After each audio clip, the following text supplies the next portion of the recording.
Good afternoon.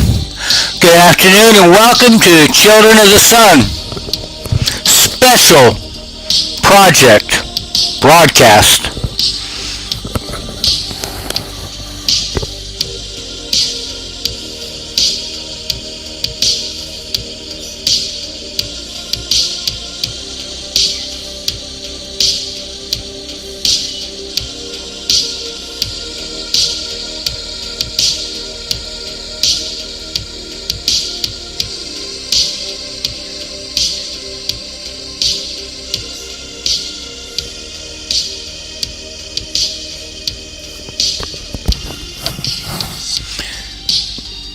Good afternoon, Christiansted. Good afternoon, Fredericksted. Good afternoon, Kings Hill. Why not? St. Thomas, St. John, Water Island. Why not? Good afternoon, BVI, Virgin Gorda, St. Kitts, Nevis, San Juan, Florida Keys. Good afternoon to the Crucian diaspora in the World Wide Web of the Internet.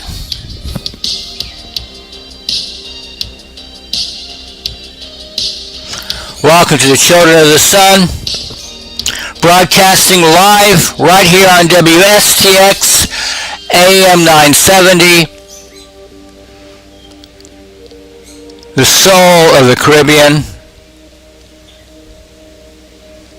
broadcasting live from the turquoise waters of the Caribbean Sea, where it is 12:33 p.m. Atlantic Standard Time, because we are broadcasting live from the Caribbean.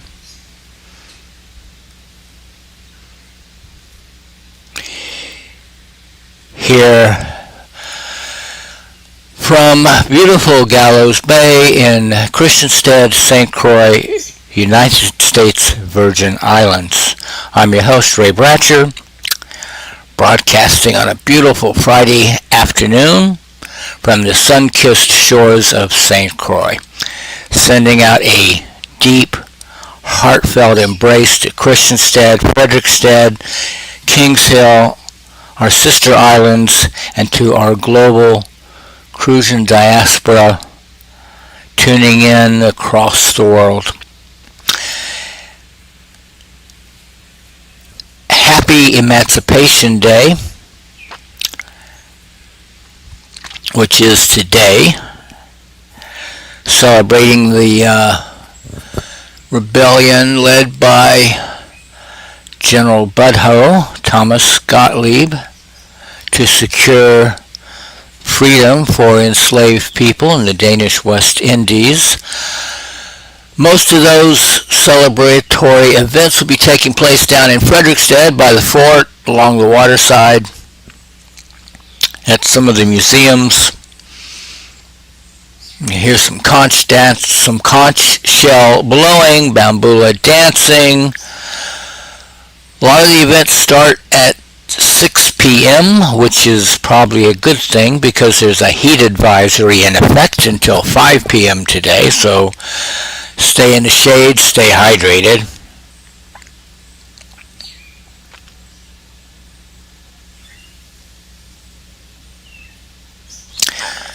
There will be road closures and restricted parking to make space for the event, so keep that in mind if you're going to head downtown.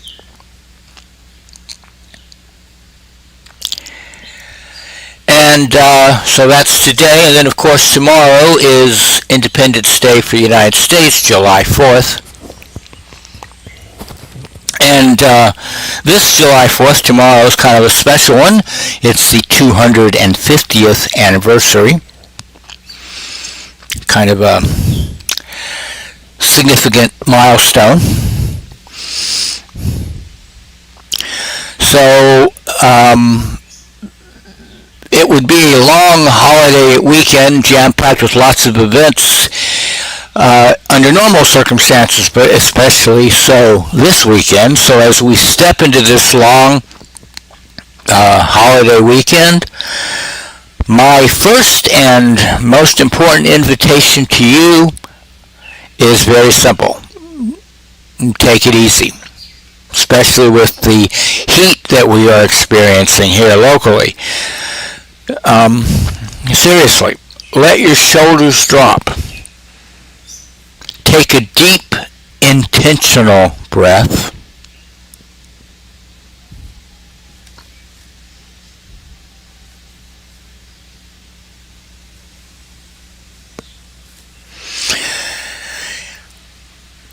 And over the next few days, make it your primary mission to rest your body, rest your spirit,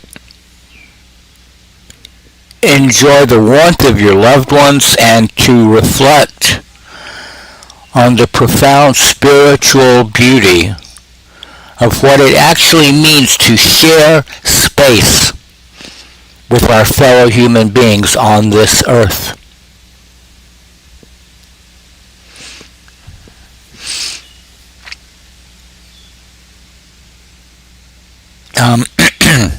As I said, tomorrow, the 4th of July, isn't just any holiday. It's the historic 250th anniversary of the United States. But I'm not here today to engage in hollow corporate flag-waving commercialism. This is not a celebration of corporate empire. I want to look at this milestone through an entirely different lens, because this weekend represents a massive cosmic crossroads, a true tipping point where the old, rigid corporate matrix is visibly failing and flopping out in the open, clearing the path for us to step into the new earth we actually deserve. If you've been walking with us through this 10-part series, you know we spent the first 5 episodes doing some heavy lifting, actually. We learned how to clear the toxic media hooks out of our physical biology. We unmasked false summaries and narratives that the collective ego tries to trap us in. And we practice grounding our individual nervous systems. And today we're going to expand our field of view.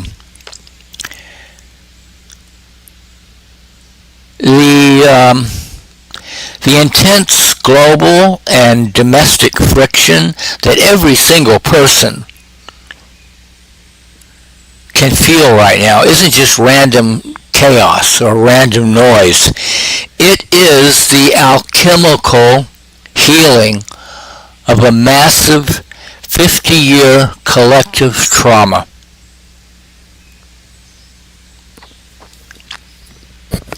For the last 5 decades, the American working class has been subjected to a highly coordinated, deeply systemic contraction.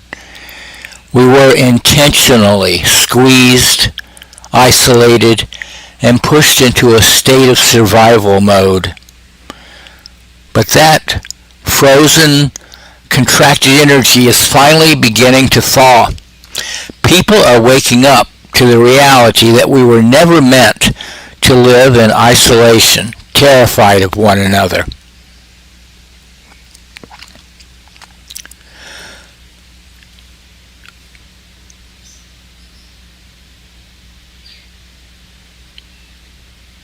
Let's ground this spiritual shift in the raw, undeniable economic reality of our daily lives.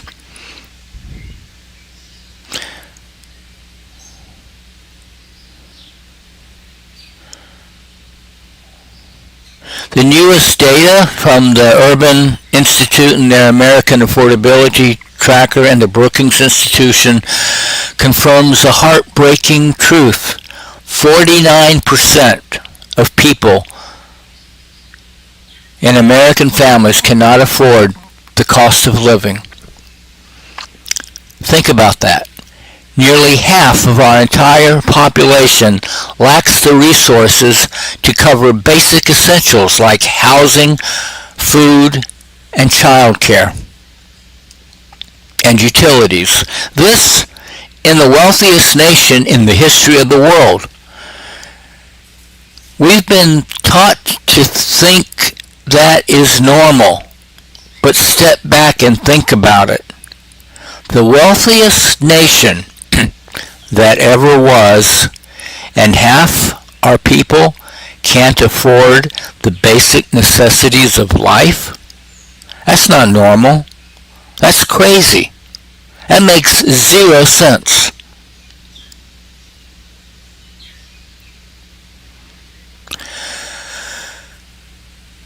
For an understanding of how it got to be this way, I'd like to tell you a little story. This is the story of Mary. So Mary lived in a small town that was near a beautiful river. Normally, beautiful, scenic, lovely little river. But sometimes when the rains would be heavy, the river would overflow its banks, and it would flow into the town. It wasn't, life-threatening. Nobody died, but it made a mess. People's ground floors got flooded out. Their furniture got wet. They would spend days sweeping and vacuuming out the water. So it wasn't a pleasant experience. And so the weather report is warning that some heavy rains are coming, and the townspeople decide that this time they're going to be proactive. So the mayor has a bunch of sandbags delivered to the town square, and all the people in the town come to the town square, and they line up from the town square by the sandbags all the way through the town, through the woods, down to the riverbank. And they form a human chain from the town square where the supply of sandbags are all the way down to the riverbank. And they begin passing the sandbags. The first person by the sandbags takes a sandbag, hands it off to the next person, who hands it off to the next person, and so on and so on and so on until it gets to the last person standing by the river. Let's call her Mary. So Mary gets the sandbag that is handed to her and plucks it down on the riverbank. And then the next one comes, and the next one comes. And Mary puts the sandbags down by the riverbank. And the townspeople all are working at this all day long, from morning till evening. But eventually they finish. They have all the sandbags down along the town side of the riverbank. And the rains come, and the sandbags hold, and there's no flooding, and nobody winds up with water in their living room, and everybody's happy. The next day, the mayor asks everybody to show up at the town square and have another meeting because he's got good news. So everybody comes to the town square, and the mayor begins by saying how happy he is with how well it went, how they averted a big mess. He likes how well everyone worked together, and he has good news. The governor was so impressed that he has given a check for $10,000. And then the mayor takes that check and gives it to Mary.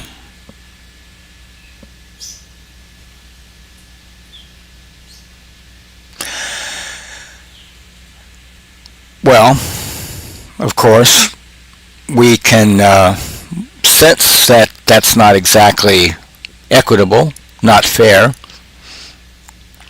Mary wasn't the only one handling sandbags. She was the last one in the chain, the one who put the sandbag on the riverbank. But she would not have had a sandbag to put there if someone hadn't handed it to her. And that person would not have had a sandbag if the person before them had not handed them a sandbag, and so on and so forth, up the chain. All of the people were equally responsible for the success of the anti-flood mission, weren't they? So we kind of have a natural, innate sense that no, Mary's not the one who's supposed to get all of the money. But that's what we do in our economy. And that is how Elon Musk gets to be a trillionaire,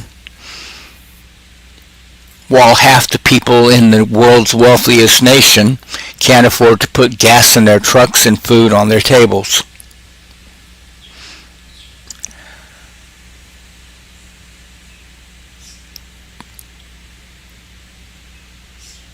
That's how we wind up with half the population unable to afford basic necessities in the wealthiest country that's ever existed in the history of the world. Because we do nonsensical things, so we get nonsensical results.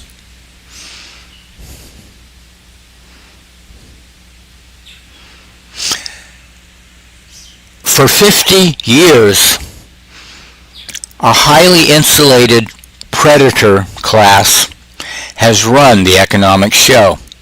They've used relentless media propaganda and billionaire-financed think tanks to artificially engineer a culture of hyper-competition. They wanted us to believe that our neighbors were our competition, even our enemies, in a dog-eat-dog world where only the fittest survive. And by fittest, they meant most ruthless, most aggressive. And that your financial struggles were a personal moral defect rather than an engineered trap. They told us to tighten our belts while Donald Trump raked in $2.5 billion his first year in the White House. And of course they also divide us one against the other with hate. Hate them because they're black, hate them because they're brown, hate them because they're yellow or red or white or Jewish or gay or trans or whatever way they are different from you. Just stay separate. Just stay different. Just stay divided, because divided you will fall. The predator class isn't divided. They always have each other's backs. You ever notice that?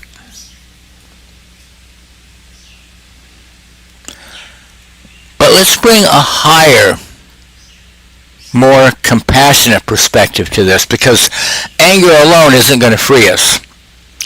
First, I want to be, entirely clear. Just because a person has done well within this system does not automatically make them a predator.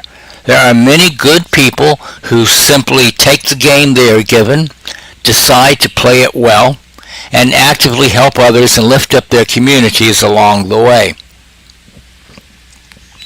Second, we have to look at the deeper cosmic picture. The grand experiment of separating from the absolute, from the oneness, led to human beings experiencing the individual self as entirely cut off from everything else. And this deep separation birthed a very specific type of intelligence, an analytical mind that learns by taking things apart. That's what analysis means. and studying the individual pieces in isolation. Now, this analytical approach to knowing is perfectly fine for advancing a certain kind of knowledge, and it has its place. The tragedy occurs when analysis, separation, dissection becomes a person's fundamental stance towards life itself, towards the universe, towards other living human beings.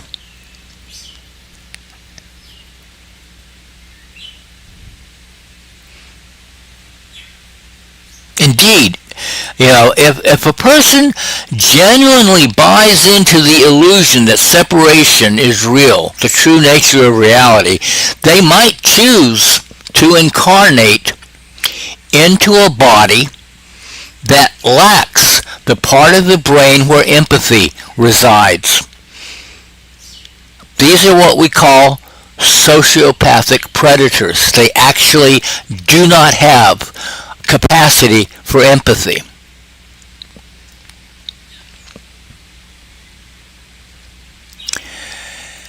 And they have, through their media and their propaganda and their think tanks, convinced us that they are the normal ones and there's something wrong with us. But they incarnate into these kinds of vehicles just because they want to play the separation game like full tilt, all out, go for broke. Yet, I believe that in their heart of hearts, every soul knows that separation is a lie. And if those individuals ever chose to turn back toward oneness, neuroplasticity, the brain's amazing ability to carve out entirely new neural pathways, would make it possible for them to develop empathy, even if they're currently operating near zero.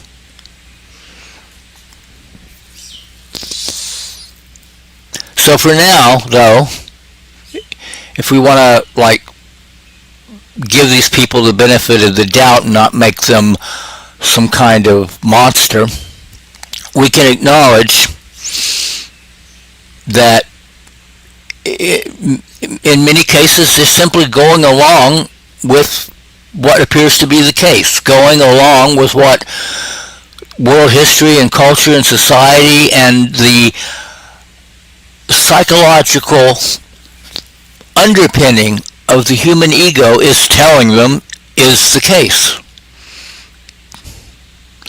They are succumbing to intense, crushing pressure from their families, their peers, their class, and their training. Really because they simply lack the courage to hold on to what they know is true in the face of that pressure.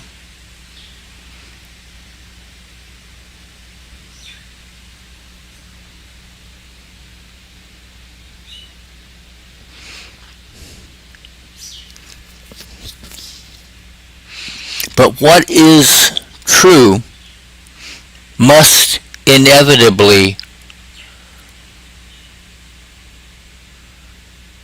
rise to the surface and not allow itself to be suppressed forever, which brings us to what's happening right now. The profound moral awakening happening across the globe right now. Look at the sudden, unstoppable success of the new progressive left, the DSA Democrats, and the true fighting populists. That's being driven by a massive breaking of this psychological spell.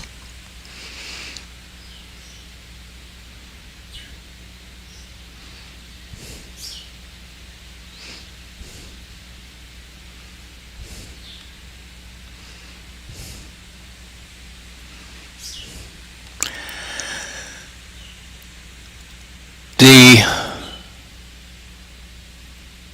surprising success of the Zoran Mondani endorsed Democratic Socialist of America candidates in New York and the DSA's Malat Quiros defeating longtime Democratic incumbent Diana DeJette in the primary in Colorado. That woman has been in Congress longer than her opponent who defeated her has been alive. Plattner in Maine winning his primary and currently ahead by a wide margin in the polls of long-time incumbent Republican Susan Collins in Maine. James Tallarico tied with the Republican in Texas, a deeply red state Republican stronghold. Trump won it in the last election by 14 points. And yet Tallarico is running neck and neck. And recent revelations that Trump made $2.4 billion, this billion with a B, his first year as president, while most Americans struggle to buy gas and groceries, has turned even many formerly ardent MAGA supporters against him.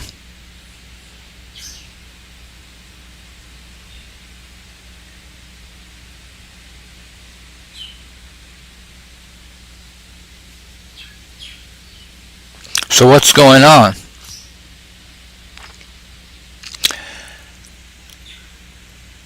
The billionaire oligarch Epstein class got greedy and impatient and ratcheted up the heat on the stove too fast, and the frogs noticed. So now they are jumping out of the pot. In other words, realizing they can change their economic circumstances by voting for Democrats in the primaries who will fight for them, instead of the old Democrats captured by their corporate sponsors. You know, the corporate Dems always say they want universal health care, free child care, free education, a living wage, but it never seems to happen. The new fighting Democrats, like Malat Quiros, say, we will not wait. We will not wait. In New York City, they always said free child care is impossible. There's no money for it. Yet Mondani has now implemented a two-year-old to kindergarten free child care program, and it's not even his 6-month anniversary as mayor. The impossible got done in 6 months after failing to get done for 50 years. The money was always there. The money is there. It's a matter of priorities. It's a matter of which sandbag holder gets the rewards. Shared with everyone or just given to the last person at the top of the food chain?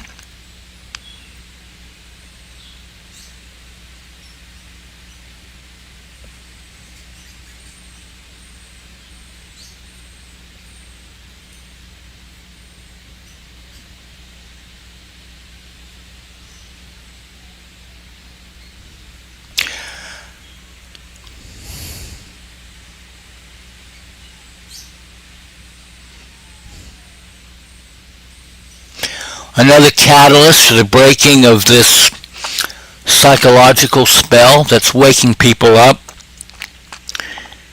is the horrific reality of the Gaza genocide and the grotesque gaslighting that has accompanied it. The psychological violence being inflicted on our public by an establishment that isn't just actively funding and permitting a genocide. It's that they are carrying it out right in front of our faces and then looking us straight in our eyes and telling us that there is no genocide. They look at millions of us who are watching it unfold in real time and say, you just don't understand what you're seeing. You're not seeing what you think you're seeing.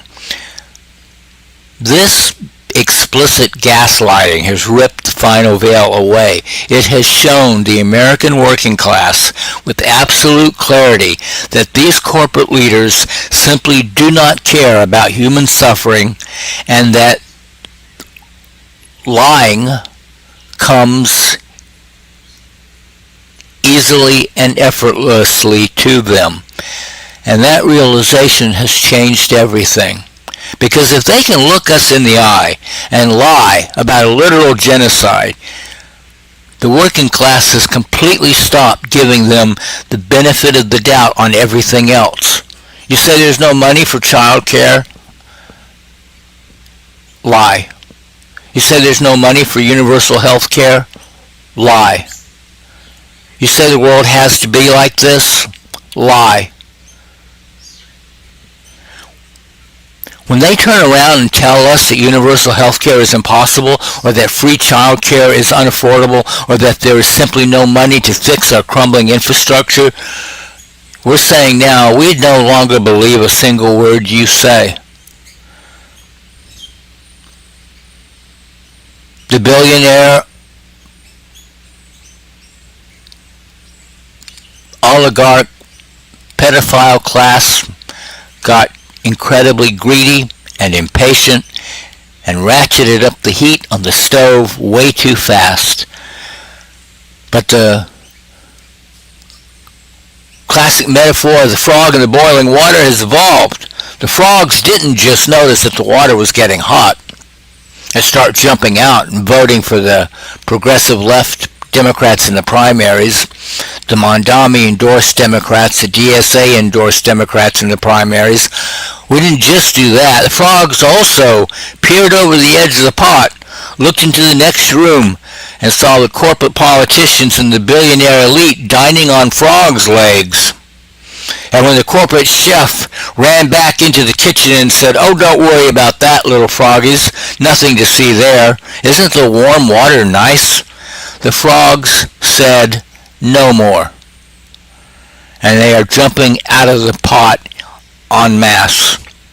Working people are realizing we have the ultimate people power, the ultimate spiritual power, and we are using the primary elections to entirely bypass the captured corporate establishment.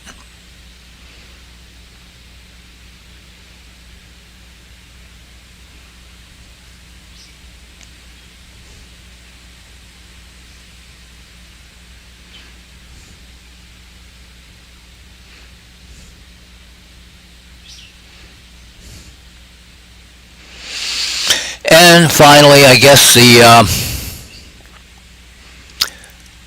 other nail in the coffin of the old ways is the ever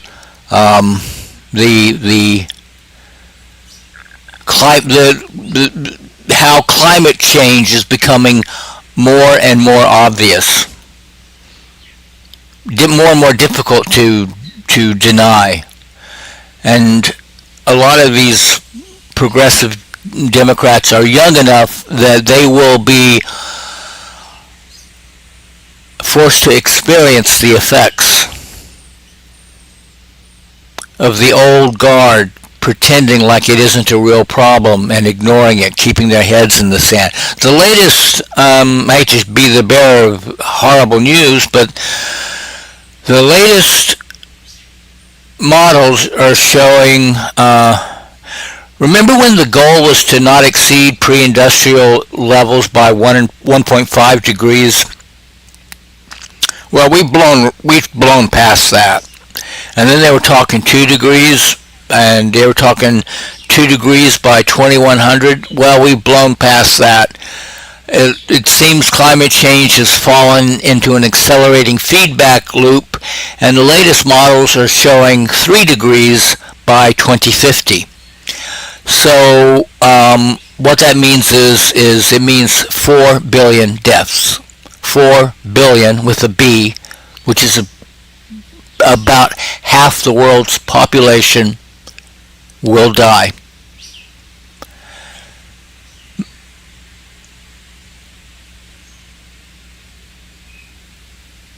You know, a lot of the old guard, Trump, Mitch McConnell, the Koch brothers,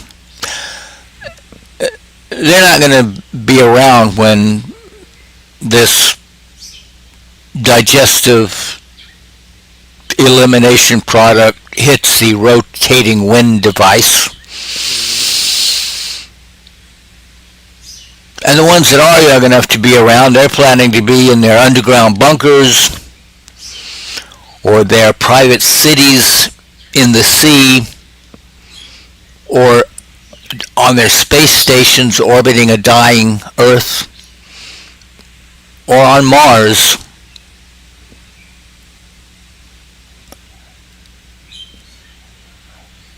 They have an escape plan for themselves, so they don't much care about what you and I have to go through, except that they want to make every last penny from it that they possibly can, right up until the last possible moment.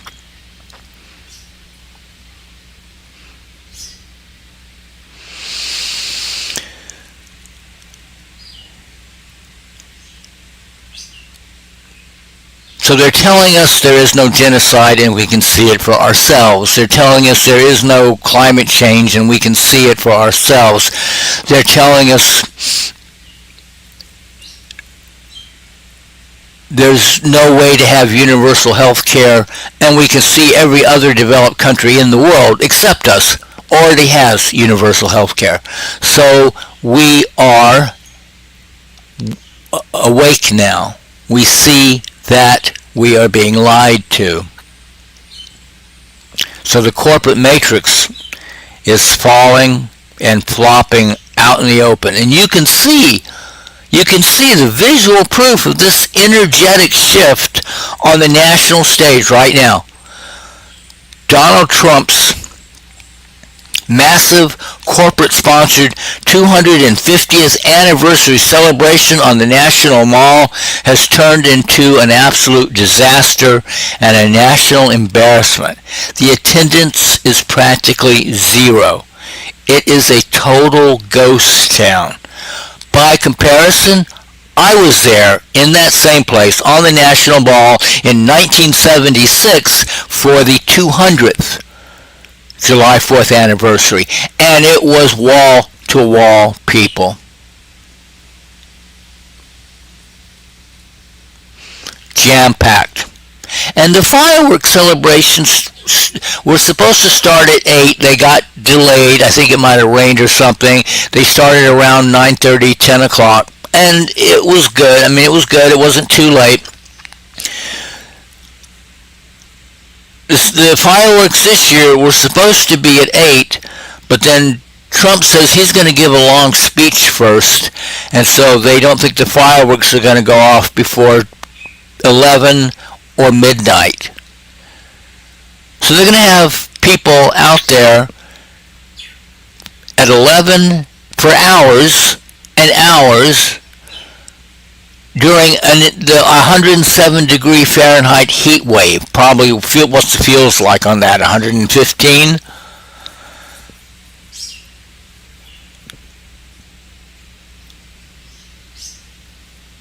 The blithe indifference of risking people's health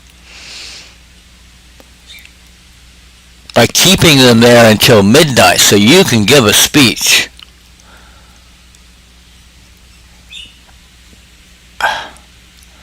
The old empire's spell has completely and utterly dissolved.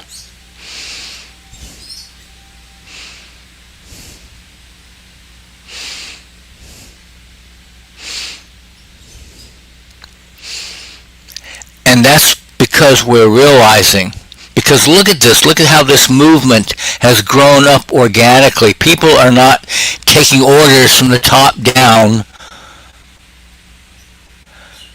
Milat Kiros isn't a skilled commander-in-chief issuing dictates left and right, telling everybody what to do. Our true power is not vertical. Our true people power is not top down. Our true people power is horizontal. When we have the courage to tear down the walls of separation engineered by the predator class, we discover a beautiful metaphysical truth. The space between us is not empty. It is a living, breathing field of shared collective consciousness.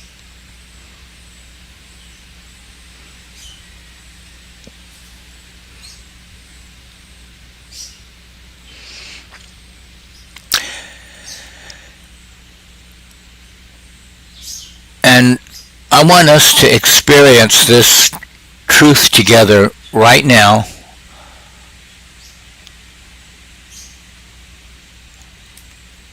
Across the airwaves.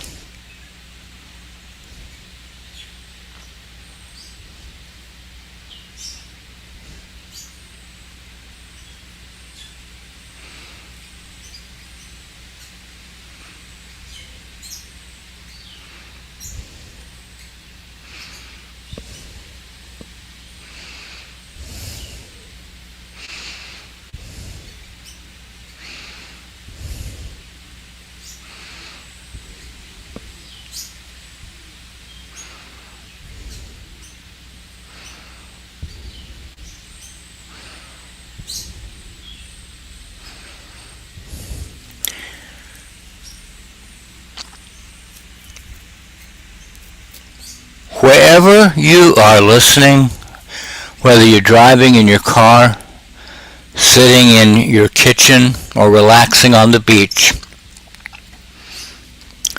let's engage in a brief, powerful, somatic practice to inhabit this shared space.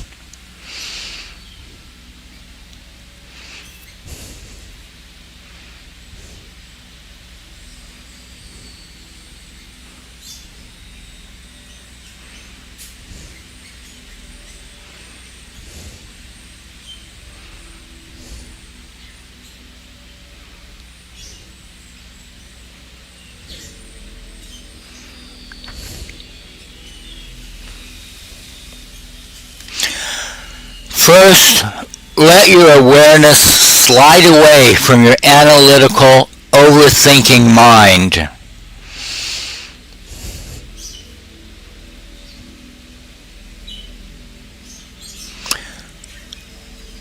Let your awareness slide away from your analytical, overthinking mind.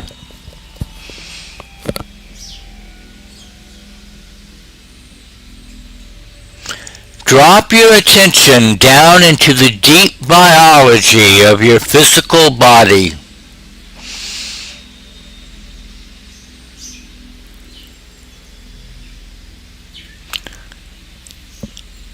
Drop your attention down into the deep biology of your physical body.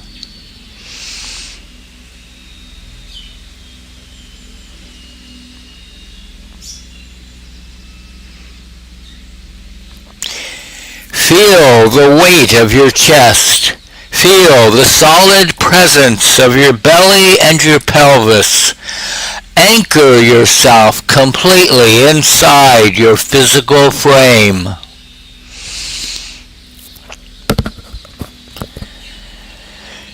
Feel the weight of your chest. Feel the solid presence of your belly and your pelvis. Anchor yourself completely inside your physical frame.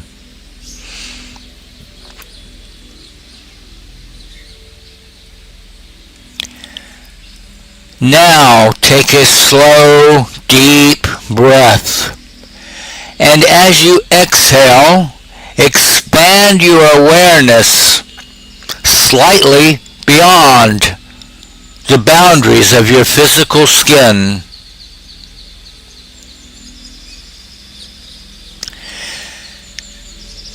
Now, take a slow, deep breath, and as you exhale, expand your awareness slightly beyond the boundaries of your physical skin.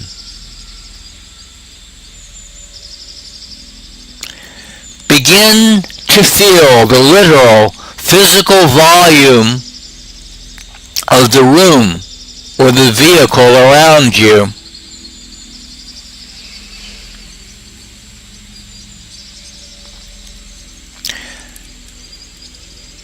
Begin to feel the literal physical volume of the room or the vehicle around you.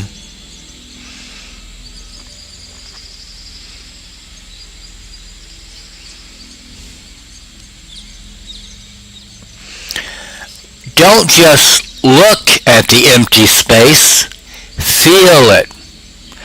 Imbue that space with your own conscious presence. Don't just look at the empty space. Feel it. Imbue that space with your own conscious presence.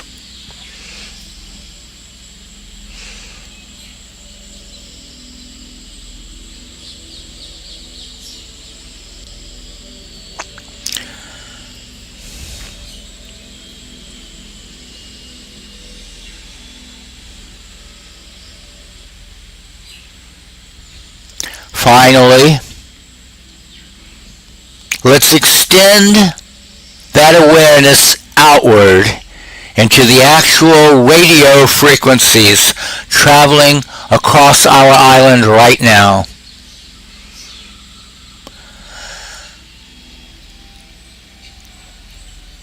Visualize the space between your home, the cars on the road, the beaches, the waterfront,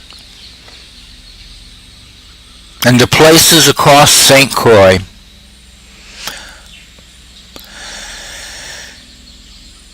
Visualize the space between your home, your car, the beaches, and the places across St. Croix. Bridge those gaps in your mind until the entire island is blanketed in one unified conscious field.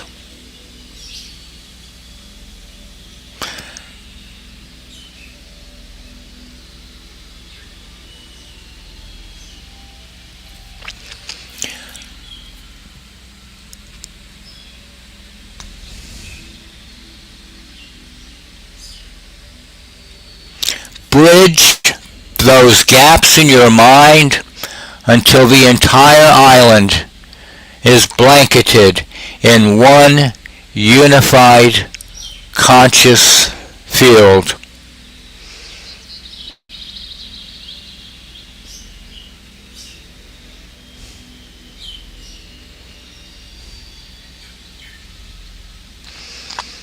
Feel that connection.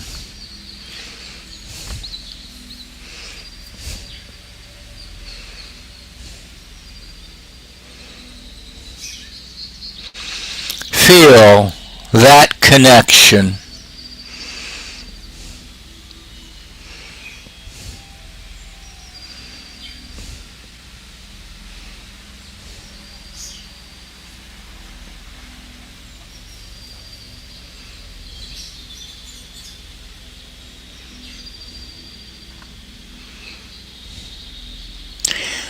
We are not isolated competitors fighting each other for scraps in a boiling pot. We are a singular, deeply interconnected continent of human, spiritual, and collective power.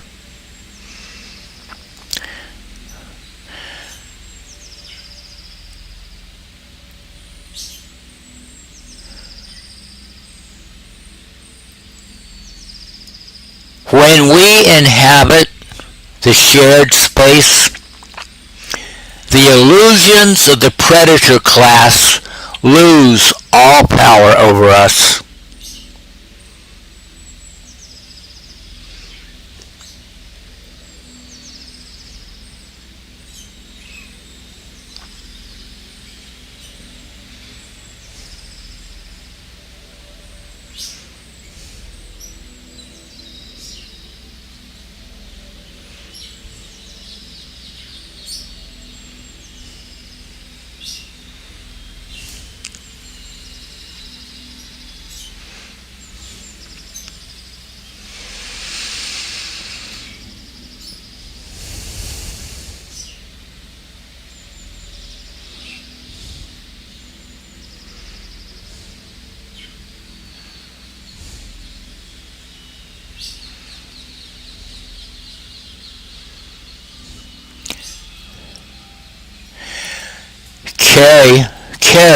Carry this horizontal awareness with you as you move into the holiday weekend.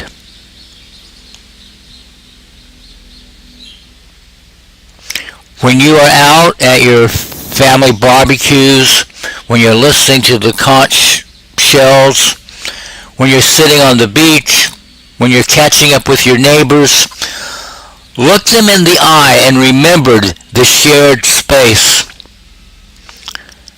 Do not let the dying, desperate gasp of the old world infect your peace or steal your joy. Let the old matrix fail. Let it flop. Let it exhaust itself on its own revealed corruption. Your job is to rest deeply, to love fiercely, and to know with absolute certainty that we are the ones holding the space and building the new earth.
And now, as we enter our second hour in our special project, we resume with our reading of Mike Brock's The Crisis Papers, the series that he was doing, modeled after Thomas Paine's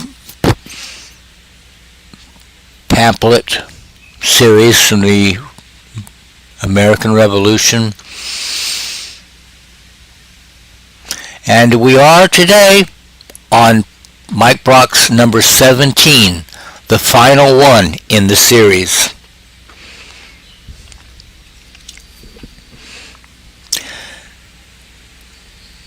So we'll take a short break, and on the other side we'll rejoin Mike Brock and the Crisis Papers with a reading of Crisis Paper number 17, the final one in the series. You're listening to Children of the Sun on WSTX AM 970, where it is 1:28 p.m. Atlantic Standard Time, broadcasting from St. Croix in the Virgin Islands of the United States.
And we are back. You're rejoining Children of the Sun on WSTX AM 970, broadcasting from beautiful St. Croix, from the turquoise waters of the Caribbean on WSTX AM 970, the soul of the Caribbean. And you know, what we were talking about last hour reminded me of one of my favorite memes. If a zoologist or an animal behaviorist were to discover a group of monkeys in the rainforest where one monkey had all the bananas, more bananas than he could possibly eat, and all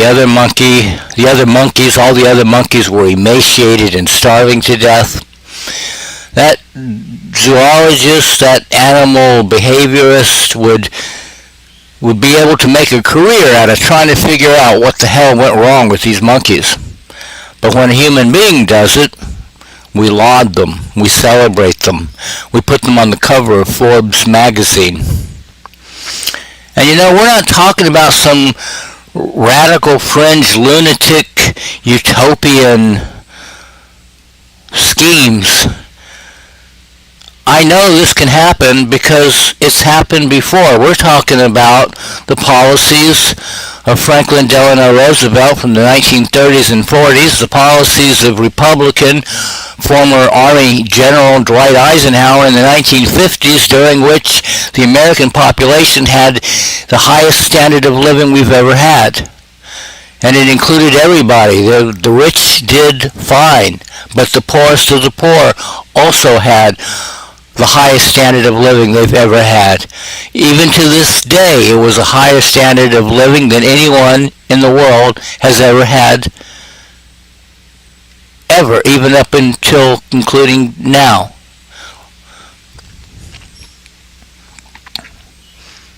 We just have to decide that we are worth it, that we deserve nice things.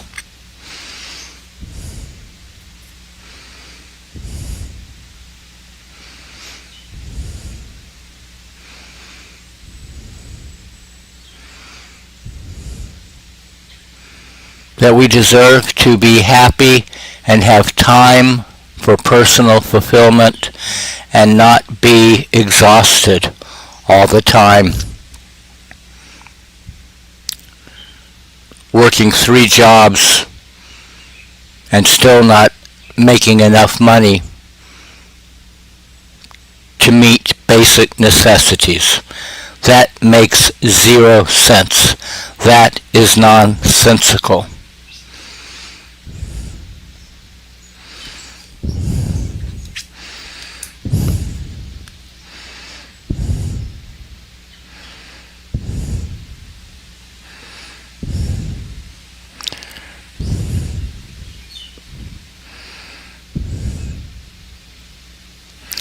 We have felt the living reality of the shared space this afternoon.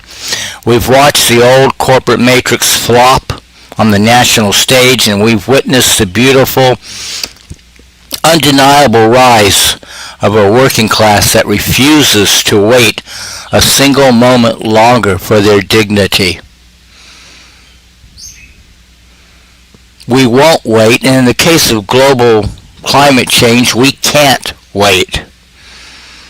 With absolute unshakable clarity, we move now from our alchemical sanctuary directly into the definitive final chapter of our journey with Mike Brock.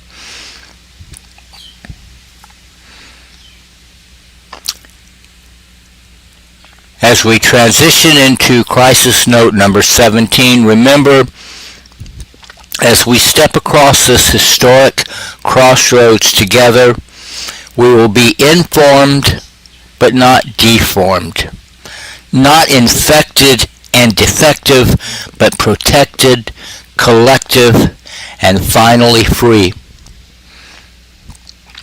Happy 4th of July, everyone. Remember to take it easy.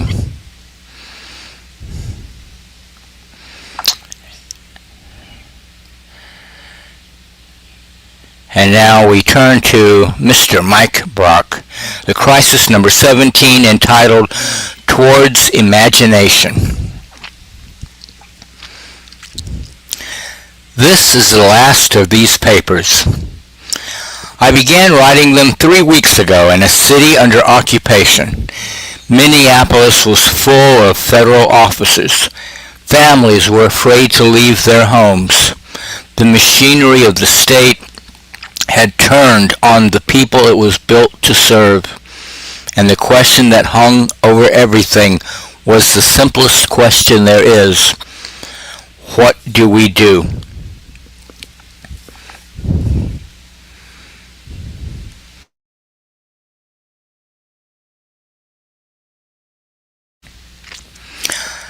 I did not answer it. Not in number 1 and not in any of the 16 that followed. What I did instead was try to show you what was happening. Not on the surface, where the raids and the purges and the shutdowns make the news, but underneath, where the architecture of the lie is built. The lie that nothing can be done. The lie that the future is fixed. The lie that objectivity is neutral. The lie that property is natural. The lie that we are our inheritance. Each lie is a version of the same lie, that there exists a view from nowhere, a position above the system from which the trajectory can be seen and the destination announced. And from that position, occupied by the sovereign, the king, the algorithm, the market, the tradition, the scaling law, the rest of us are passengers, terrain, environment through which the future moves. 16 papers to say the view from nowhere does not exist. And now one more, the last, to say what exists in its place. I want to tell you what time is. Not what it is like, not how it is measured, not what physicists say about it, though nothing I am about to say contradicts them. What it is. Time is the tension between memory and imagination. That's all it is. That's all it has ever been. The eternal now, the Tao, the ground, the only thing that is actually happening. Does not contain time, it contains orientation. Consciousness, arising within the now, turns. It turns toward memory and encounters what has departed. The knowledge of loss, the presence of absence, the fact that what was here is no longer here. It turns toward imagination and encounters what has not yet arrived, the vision of what might be, the pull of the unbuilt, the reach toward what does not yet exist. The dialectic between these orientations, the pulling between what was lost and what might be created, is what we experience as time.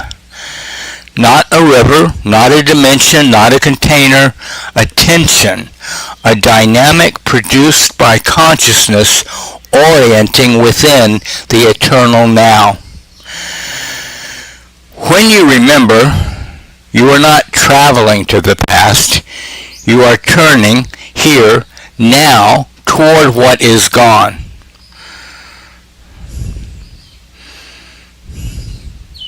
When you imagine, you are not traveling to the future.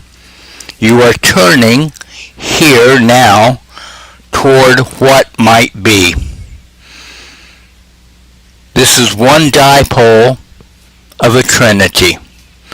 Because if the tension between memory and imagination were all there was, it would be a line, a duality, past and future, pulling against each other with no one in the middle to feel the pull. a clock with no face. The dipole alone produces change, but not experience, sequence, but not meaning, oscillation, but not love. The third vertex is the observer, consciousness, qualia, the sapient, whatever you call the thing that stands in the tension and knows it as tension. The one whose presence transforms the line into a triangle. The one who makes the dialectic felt. And the triangle is irreducible. 3 bodies, 3 vertices, the eternal now, holding the orientation toward memory and the orientation toward imagination, with consciousness standing in the tension and steering. This is a 3-body problem, not as a metaphor, but as a structural description of what it means to be awake. And 3-body problems have no closed-form solution. No equation written from outside that predicts the trajectory for all time. No vantage point from which the system resolves into a line.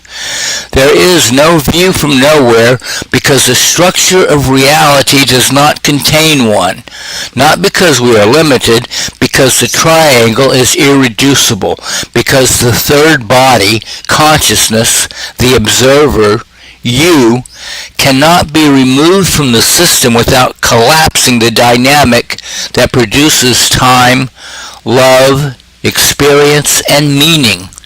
Take away the observer, and the tension between memory and imagination becomes a 2-body problem, solvable, deterministic, predictable from above, fixed. The kind of system Noah Smith imagines when he tells you the scaling laws have decided your future. The kind of system the kingdom depends on, where the sovereign sees the trajectory whole and the subjects receive their arrangement. Put the observer back and the system becomes navigational, irreducible, steerable, alive. We can steer the ship, not because we are free in some abstract metaphysical sense, because we are the third body, because without us there is no 3-body problem, because consciousness is not an epiphenomenon riding on top of a process that would happen anyway. It is the vertex that makes the triangle hold. Now, I have to tell you about children. I have to tell you because this is where the philosophy stops being philosophy and starts being the most ordinary, most terrifying, most sacred thing a human being can do. A child is a new third vertex.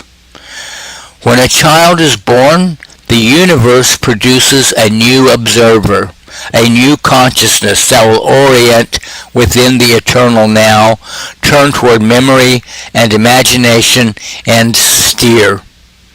The triangle replicates. The 3-body problem multiplies.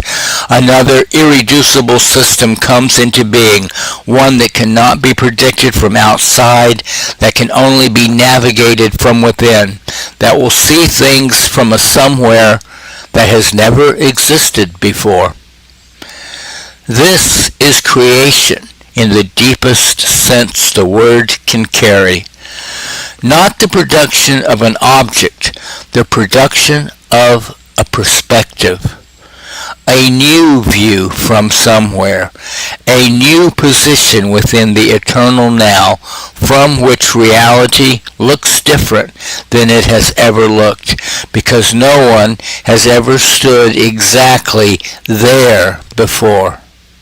And every parent knows in the body, in the midnight terror, in the hand held at the crosswalk, in the unbearable tenderness of watching a sleeping face, that the creation of this new observer is simultaneously the creation of the possibility of losing this new observer. The tension between memory and imagination, between creation and loss, which was already the structure of consciousness, becomes concrete, incarnate. 3 in the morning and the fever is high and you are navigating without a map, and the three-body problem is in the room with you, in your arms, breathing. This is love, not the feeling, the structure, the triangle made flesh, and it is from this position, not from a seminar, not from a podium, not from Munich, that the defense of the Republic begins.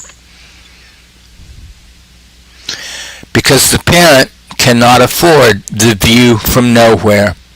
The parent cannot afford to be told that the trajectory is fixed, that the future is determined, that the scaling laws have spoken, that the inheritance is a crown to be defended rather than a compass to be used. The parent is standing somewhere, in a kitchen, in a school parking lot, in a hospital room, in a city under occupation. And from where they stand, they can see something that no sovereign, no algorithm, no civilizational theorist can see from above. This child will need a world. Not a kingdom, not an arrangement handed down from outside, not a trajectory determined by forces beyond intervention. A world built by people, navigated by citizens, steered. The preamble to the Constitution of the United States contains one word that has always mattered more than all the others. Not liberty, not justice, not union. Posterity. We, the people of the United States, in order to form a more perfect union, establish justice, ensure domestic tranquility, provide for the common defense, promote the general welfare, and secure the blessings of liberty to ourselves and our posterity, do ordain and establish this Constitution for the United States of America. The founders wrote the Republic into existence for people who did not yet exist. That sentence, that single extraordinary act of imagination, is the most radical thing in the entire founding. More radical than the Declaration of Rights, more radical than the separation of powers, more radical than the overthrow of the king. Because the founders oriented the Republic toward imagination, toward the unborn, toward the ones who would inherit the compass and carry it into territory the founders could not see. They did not write for themselves alone. They wrote for the third vertex that had not yet arrived, the new consciousness, the new observer, the child who would one day stand in the tension between memory and imagination and steer. This is what Jefferson's substitution meant, the replacement of property with the pursuit of happiness that number 14 traced to its philosophical roots. Property orients toward memory. It is what you have accumulated, what you hold, what you defend against loss. Happiness orients toward imagination. It is what you are pursuing, the not yet, the unbuilt, the becoming. Jefferson turned the compass. He pointed the Republic toward imagination, toward the children. And the founders understood, could not have articulated it in these terms, but understood in their bones that posterity is not a beneficiary. Posterity is the purpose. The Republic does not exist to preserve what was built. The Republic exists to make it possible for the ones who come after to keep building, to keep steering, to remain the third vertex in a system that powerful men will always try to collapse into two bodies, into a solvable equation, into a kingdom. Every system that claims to eliminate the need for steering is a system that claims to eliminate your children. I mean this precisely, not metaphorically, not rhetorically, precisely. The techno-determinist who says the trajectory is fixed, who says the scaling laws have spoken, that the future is out of your hands, is saying that your child's capacity to steer is irrelevant, that the third vertex does not matter, that the three-body problem is actually a two-body problem with a passenger. Your child in this frame is not an observer. Your child is observed, terrain, data, a node in a system whose trajectory has been determined by people who built the tiger and told you to accommodate it. The oligarch who captures the institutions of self-governance, who hollows out the agencies, purges the workforce, shuts down the departments, and replaces popular sovereignty with executive decree, is collapsing the triangle by fiat, removing the third vertex from the political system. Your child, in this frame, does not steer. Your child is steered, a subject in a kingdom that calls itself a republic. The civilizational warrior who invokes Western civilization as a possession to be defended, who freezes a living tradition into a museum piece and wraps himself in its name while dismantling its achievements, is denying your child the inheritance. Not the inheritance of a culture, the inheritance of the capacity to create culture, the obligation to keep building, the right to stand somewhere new, see something no one has seen, and steer toward it. Each of these is the same act, the collapse of the triangle, the elimination of the third body, the attempt to turn a three-body problem into a two-body problem so that it can be solved from above, predicted from outside, controlled from nowhere. And each of these is an act against your children, against posterity, against the unborn observer whose arrival will produce a view from somewhere that has never existed, if there is a world left for them to view it from. I am not a prophet. I said this at the beginning, and I've tried to honor it across 17 papers. I have not told you what to do. I have not told you what the future holds. I have not told you that we will win, because the three-body problem does not come with guarantees, and anyone who promises you a destination is selling you a kingdom. What I have done is this. I have tried to show you the triangle, the structure of the thing we are inside, the eternal now, and the tension between memory and imagination, and the consciousness that stands in that tension and steers. I have tried to show you that every lie of the present moment, every determinism, every false objectivity, every claim to the view from nowhere is an attempt to collapse that triangle, to remove you from the equation, to turn the three-body problem into something solvable from above. And I have tried to show you that the triangle holds, that it has always held, that consciousness cannot be removed from the system without destroying the system, that the view from nowhere does not exist, that the republic is the political form of this structural truth, that heaven itself must be reorganized along the lines of the triangle, not a sovereign above, but citizens within, steering together. The rest is yours. I said at the beginning that I would not answer the question, what do we do? I lied a little, because the answer has been here all along, in every paper, in every application of the blade, in every refusal of the view from nowhere. The answer is structural, it is cosmological, and it fits in 7 words. Steer the ship towards imagination for them. For them. For the ones who are not yet here. For the posterity, the founders wrote into the first sentence of the Republic.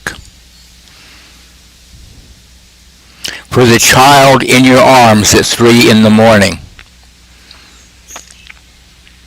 For the new third vertex whose arrival will remake the triangle in ways none of us can predict, because the 3-body problem does not allow prediction, only navigation, only love, only the willingness to keep creating in the face of the possibility of loss.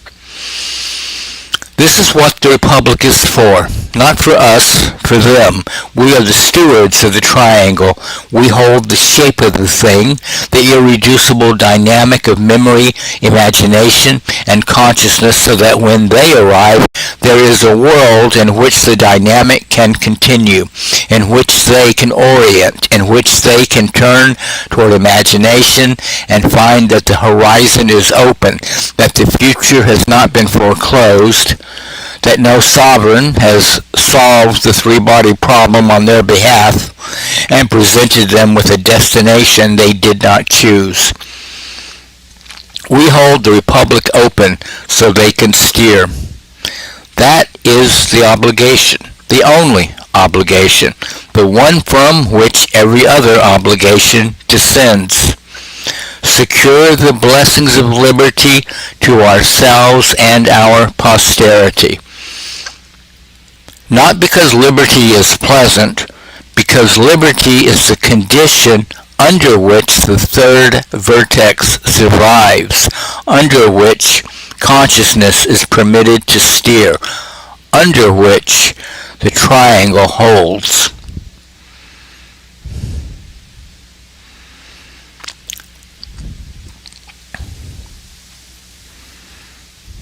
These are the times that try men's souls. Paine wrote that in December of 1776.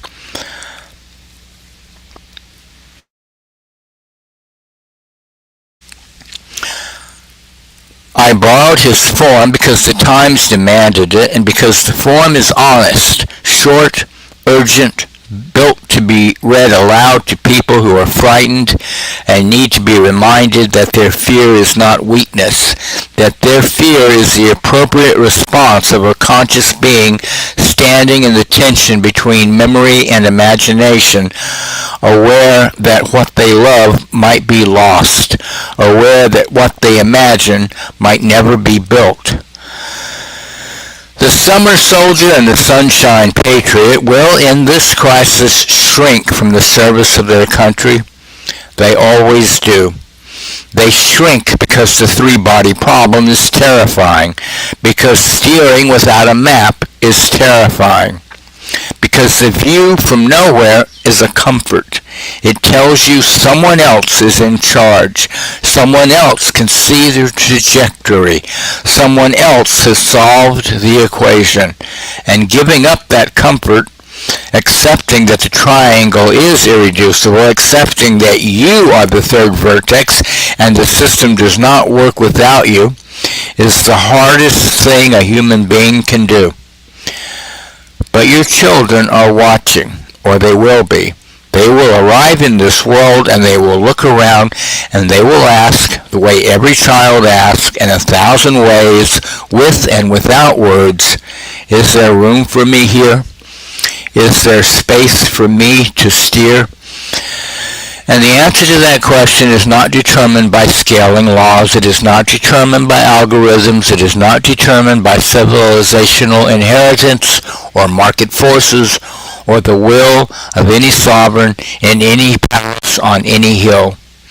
The answer is determined by you, by what you do now, by whether you steer or sit down, by whether you orient toward memory, toward what has been lost, toward the catalog of defeats, toward the kingdom that tells you the trajectory is fixed, or toward imagination, toward the unbuilt, toward the child, toward day one. Thomas Paine wrote 13 crisis papers. The first one was read aloud to soldiers at Valley Forge. The last one was written after the war was won. This is not that. The war is not won. I do not know if it will be won.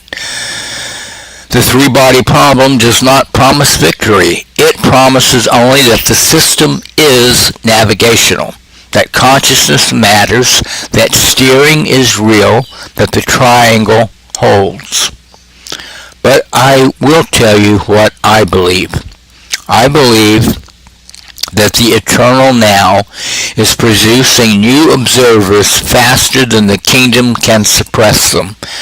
That every child born into this world is a new third vertex, a new irreducible perspective, a new proof that the system cannot be solved from above. I believe that the republic is the natural form of the triangle, that self-governance is not a political preference, but a structural reflection of how consciousness works. I believe that the view from nowhere has been named in these papers and in 1,000 other places by 1,000 other people standing in 1,000 other somewheres, and that a lie that has been named is a lie that is dying. And I believe that the orientation toward imagination, the turn toward the child, toward the unbuilt, toward what does not yet exist, is the deepest act available to a conscious being, deeper than memory, deeper than grief, deeper than the knowledge of loss, because imagination is the orientation that creates the future observer, the one that makes room for a new vertex, the one that says, I will hold the triangle open so that someone who does not yet exist can stand in it and steer. This is what love is, not a feeling, a bearing, a direction on the compass, towards imagination, towards them. So this is where I leave you. Not at the end, at the beginning. This is, after all, a philosophy blog. I started writing it because I believe that the crisis we face is not primarily political. It is epistemic. It is ontological. It is about the structure of reality and whether we will be permitted to stand inside it as participants or be reduced to objects within it by men who claim the view from above. And I wrote 17 papers because the philosophy demanded 17 papers, because the blade had to fall on every domain, because the triangle had to be assembled vertex by vertex, because you cannot hand someone a compass without first showing them that the map they were given is a lie. The series is over. The blade has done its work. The view from nowhere has been cut away from journalism, from economics, from technology, from cultural identity, from the future itself. What remains is the triangle: memory, imagination, and you, and the republic that the triangle demands. What remains is day one. I do not know what day one looks like. I cannot see it from here because I am standing somewhere, and the three-body problem does not permit me to see the whole trajectory. That is not a failure. That is the structure of reality being honest with us. But I know which way the compass points. It points toward your children, toward the ones who will inherit the triangle and steer it into waters we cannot chart, toward the posterity that the founders wrote into the first breath of the Republic, toward the new observers, the new vertices, the new somewheres from which reality will look different than it has ever looked before, towards imagination. Steer the ship because you can. Love each other because you must, and hold the Republic open. Hold the triangle. Hold the space in which consciousness can steer for the ones who are coming. They are coming, and they will need a world. 2 plus 2 equals 4. There are 24 hours in a day, and together we shall move towards a more perfect union. This compass we hand to posterity. It is the gift of creation. The first movement was the only movement, and in every moment of creation, the beginning happens again. Day 1.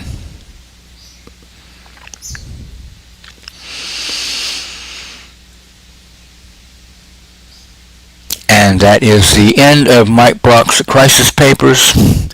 And that is the end of our program today. Thank you for joining me here on Children of the Sun on WSTX AM 970.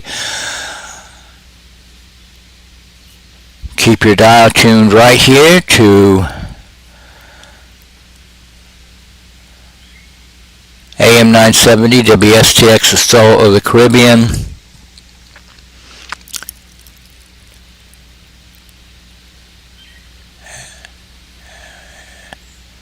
Remember to take it easy this long holiday weekend. Get out in nature. Get your human electromagnetic field into the electromagnetic fields of the trees and the sand and the sea. I love you all. Thank you for listening. And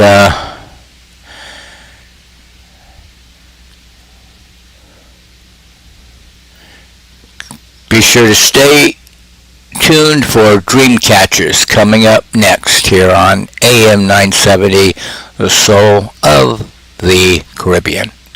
Bye, everyone. Have a great weekend. See you next Friday.